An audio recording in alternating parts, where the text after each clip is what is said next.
Welcome back to the ChessGoals YouTube channel. In today's video, we're going to go over VIP member Cameron's game.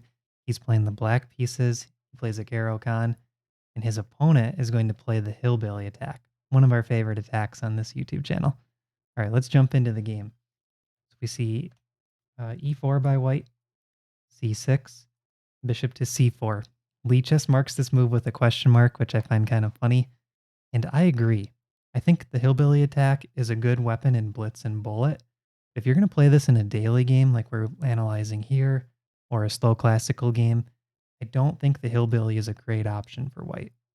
So let's see what Cameron does. He plays pawn to d5. That's a good move.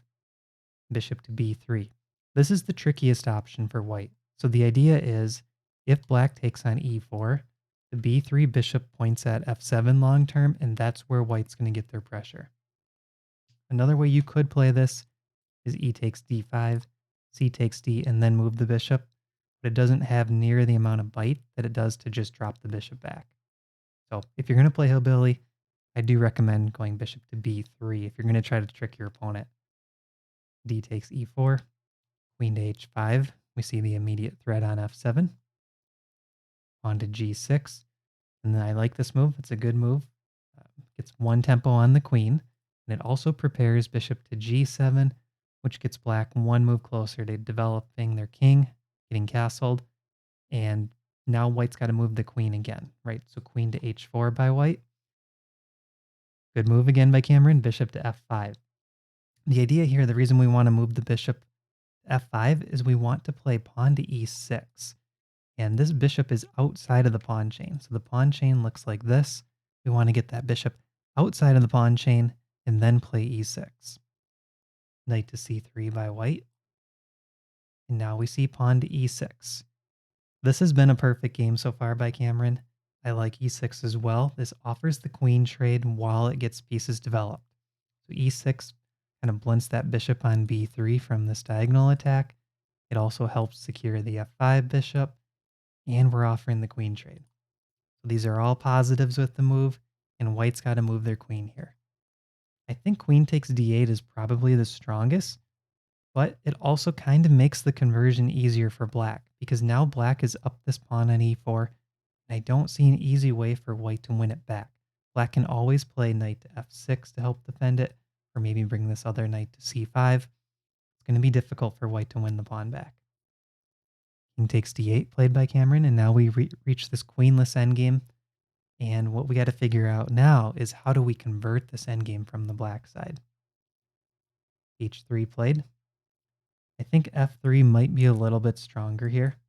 The idea is if e takes f, knight takes f3, and at least white's got some extra development going. So this is still a good position for black. All right, so after h3, threat is pawn to g4. I like Cameron's move again. It's the only move here. Pawn to h5.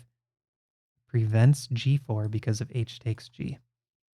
All right, so in this position, what does white do? How does white increase the pressure? How does white try to get back to equality by winning the e-pawn? I think white's attempt is the best that they have here. Knight g to e2. You could try f3 again. There's nothing wrong with f3. But knight g to e2, the idea is maybe knight to g3 and white can try to win that e-pawn back. Knight f6 by Cameron. Knight to g3. This was the only big mistake in the game by black. Knight to d5 was played, which is a blunder, because white is able to win the e-pawn back. But I think if black here plays, for example, knight b to d7 and white castles, it looks like at first that white's going to play rook to e1, putting 3 attackers on the e-pawn. But here black can play pawn to h4. Remove this attacker, get rid of the knight, and after, for example, knight takes bishop, you can take back with the g-pawn, creating kind of this cool pawn structure, but none of those pawns are going to get captured anytime soon, and black is up the clear pawn with some additional play in the position, like rook g1, the knights are well placed, the bishop's coming out next. I think black's up almost the equivalent of a piece according to Stockfish here. So knight to d5 played. White is back in the game temporarily. Knight takes e4. Here Cameron does play h4. I think that's a good move. Knight takes f, g takes f. This is not an easy thing to understand, right? Why was black giving up the bishop pair and also doubling their pawns? The reason why is these pawns are on light squares. This bishop is on dark squares. They complement each other, and the f pawn helps control a lot of important squares in the center, and it opens up rook to g8 as well. So black's getting a lot of positional control with the f pawn, as well as an increase in the initiative with a move like rook to g8, coming down the g file, creating another attack. So that's why I think it's good for black to go for this pawn structure. And on the very next move, white makes a mistake. So it also is a difficult position to play for white. It's something we talk about quite a bit. If you give your opponent tough decisions, that's where they make mistakes. The only good move for white here is knight to g5. And it's not easy to see why. Knight to g5, the knight can head back to f3, which is a strong square, attacking the h-pawn. I think that's kind of the key point. White plays knight back to c3 in the game, but now we see rook to g8, and all of a sudden black has the initiative again, right? So black is back in the driver's seat, white is reacting to threats, and white makes an inaccuracy here, rook to g1, putting the rook on a passive square. The king can't castle to the king side anymore because the rook moved, and now we see knight takes c3, d takes c3, and a cool idea by black, bishop to d6, threatening bishop to h2, and then the g-pawn drops. And I think white missed this possibly. Bishop to e3 was played, and now we see bishop to h2. Queenside castle with check, so the rook can't be captured yet. Knight to d7, rook h1, and here we see rook takes g2, defending the bishop and gaining the first pawn. So this is where Cameron went from having a pawn and the initiative to equality to having the initiative, and now we see that initiative converted into a material advantage. So a lot of times when you have one type of advantage, you want to look for ways to increase that advantage by maybe converting it to something else. And oftentimes the advantage with the initiative, you do want to eventually convert to a material advantage or some sort of like checkmating attack advantage. So in this case, we're going for material. I'm going to try to grind white down in this endgame. Bishop to g5 check played by white. This is a big blunder, and after this, the game is pretty much lost. The reason why is white wants to win this pawn back, win the h-pawn, because this f-pawn is going to be weak long-term, which I'll show you in a second. So white should play rook to d4 here, hitting this pawn. And after black moves, you can scoop it up. Something like bishop to c7 could be played. Black still has an advantage. Bishop to b6 coming soon. Rook to g8. F2 pawn is going to be a weakness. But I think this was white's best chance to stay in the game. In the game line, though, bishop to g5 check was played.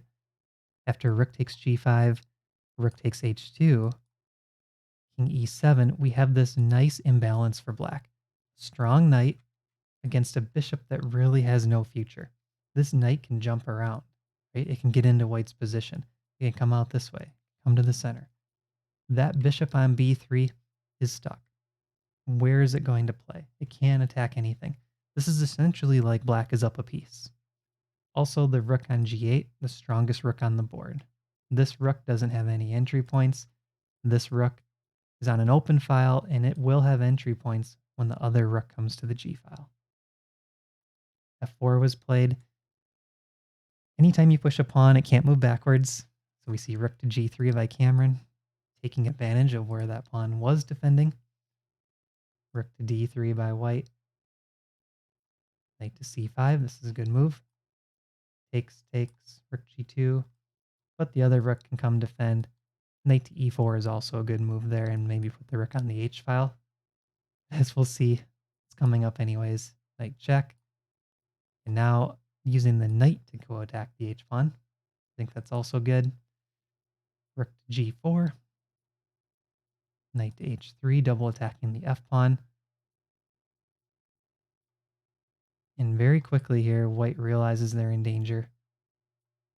Knight to h3, rook to g2, rook to h4. If you take, here's this fork. And after king to f3, this was played in the game, pawn to f4.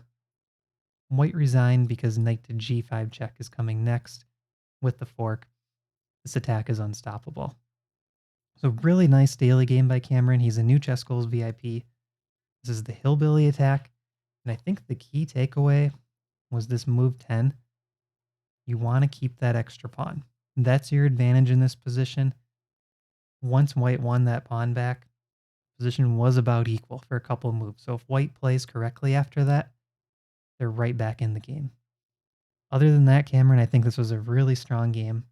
And if you guys are interested in more Hillbilly content, I'm going to link to our Hillbilly video up above. And please make sure to like this video and subscribe, and maybe share it with some of your friends who don't know about ChessGoals yet. We're really trying to grow the YouTube channel. All right, thanks for watching, everybody, and we'll see you in the next video.